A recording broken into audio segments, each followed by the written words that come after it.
आज हम बात करेंगे बंदर की एक और कहानी के बारे में, जो कि बंदर की जिज्ञासा और कील है।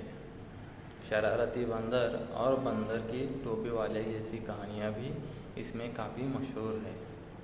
तो एक व्यापारी ने एक मंदिर बनवाना शुरू किया और मजदूरों को काम पर लगा दिया। एक दिन जब मजदूर दोपहर में खाना खा रहे थे, तभी बंदरों का एक झुंड वहाँ आ गया। बंदरों को जो सामान हाथ लगाता उसी से वो खेलने लगते। एक बंदर को लकड़ी के मोटे लट्टे में एक बड़ी सी कील लगी दिखाई दी। कील की वजह से लट्ठे में बड़ी दरार सी बन गई थी। बंदर के मन में आया कि वह देखे कि आखिर वह क्या है। जिज्ञासा से भरा बंदर जानना चाहता था कि वह कील क्या चीज़ है। बंदर ने उस कील को हिलाना शुरू कर दिया। वह पूरी ताकत से कील को हिलाना और बाहर निकालने की कोशिश करता रहा। आखिरकार कील बाहर तो निकल आई, लेकिन लट्ठे की उस दरार में बंदर का पैर फंस गया। कील निकल जाने की वजह से वह दरार एकदम बंद हो गई। बंदर उसी में फंसा रह गया और पकड़ा गया। मजदूरों ने उसकी अच्छी पिटाई की। जिस बात से हमारा कोई लेना देना ना हो, उसमें अपनी टांग नहीं अड़ाना चाहिए। यही कहानी हमें यह बताती है। अभी शरारती बंदर जो है, ये उनका मानसिक स्वभाव है। राजवन में राजू बंदर की शरारती से सभी जानवर परेशान हो गए थे। वह एक दिन सबके साथ शरारत करता रहता था। जंगल के सभी जानवर उसे समझाते, फिर भी वह किसी की बात नहीं सुनता था। एक बार स्कूल में हिंदी टीचर ने राजू को जोरदार डांट लगाई, लेकिन उसने उनका भी मजाक उड़ाया। राजू ने दूसरे दिन उनकी कुर्सी पर खुजली की पत्ती रख दी, जिससे पूरे शरीर में उनको खुजली होने लगी। राजू सिर्फ स्कूलों में ही नहीं, बल्कि घर के पड़ोसियों को भी परेशान करता था। वह पड़ोसियों को, भैंसों को भी तंग करता था। एक दिन तो उसने भैंस की पूंछ के सारे बाल कुतर डाले। एक बार स्कूल से घर जाते समय उसे लंबा जिराफ मिला। जिराफ लंगड़ाकर चलता था। राजू उसे लंगड़ू लंगड़ू कहकर चिढ़ाता था। जिराफ समझाने के लिए उसके पास जा रहा था, लेकिन राजू ने सोचा कि शायद जिराफ इसकी पिटाई कर रही, इसलिए आ रहा है। उसे झट से सड़क की ओर छलांग लगा दी। छलांग लगाते समय राजू कार की चपेट में आ गया था। जंगल के सभी जानवर वहाँ पर आ गए। राजू को देखने के लिए जिराफ भी वहाँ पहुँच गया। राजू की हालत देखकर जिराफ को बहुत दुख हुआ।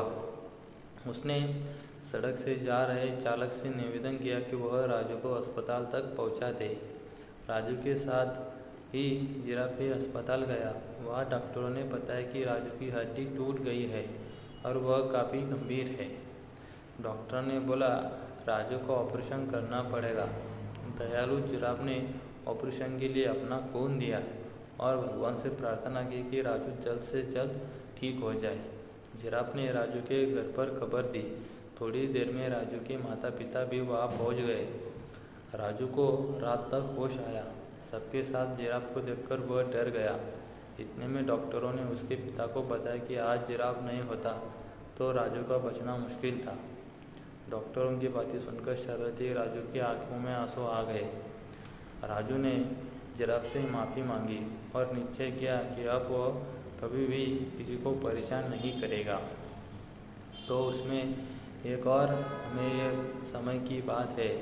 एक बंदर और टोपी वाले की ये एक बात है। एक गांव में एक व्यापारी रहता था। वह पेट भरने के लिए गांव-गांव जाकर टोपियाँ भेजा करता था। वो बहुत गरीब हुआ करता था। उसके पास ज़्यादातर टोपियाँ नहीं होती थी और वह पैदल ही टोपियाँ बेचने इस गांव से उस गांव चला जाता था। पहले में ज़्यादातर पैदल ही जाना पड़ता था और ऊपर से एक गरीब था, जिसकी वजह से यह पैदल जाना ही बेहतर समझता था। वह अपना पेट भरने के लिए गांव-गांव जाकर टोपियाँ बेचा करता था। वह रोज़ सुबह एक बड़ी सी टोकरी में टोपियाँ लेकर निकलता था। उन्हें बेचकर वह शाम तक अपने घर वापस आ जाता था। एक सुबह वह अपनी टोकरी में रंग बिरंगी टोपियाँ लेकर निकला। एक गांव में टोपियाँ बेचने के बाद वह दूसरे गांव की ओर जा रहा था। चलते चलते वह बहुत थक गया। उस रास्ते से गुजरते समय एक जंगल भी पड़ता था।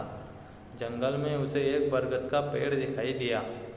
उसने सोचा क्यों ना पेड़ के नीचे बैठकर आराम कर लिया जाए।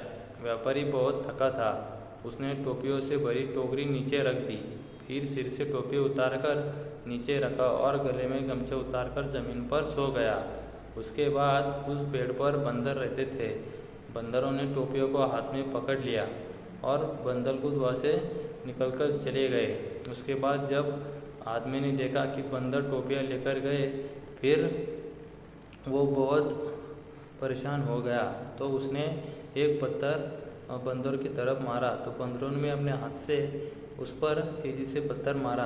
तो उसे समझ में आया कि जैसा वो करेगा वैसे ही वो बंदर कर रहे, जिसलिए उसके बाद उस व्यापारी ने टोपी उतारकर नीचे डाल दी। तो सभी झट से सभी बंदरों ने टोपियाँ निकालकर ज़मीन पर फेंक दी।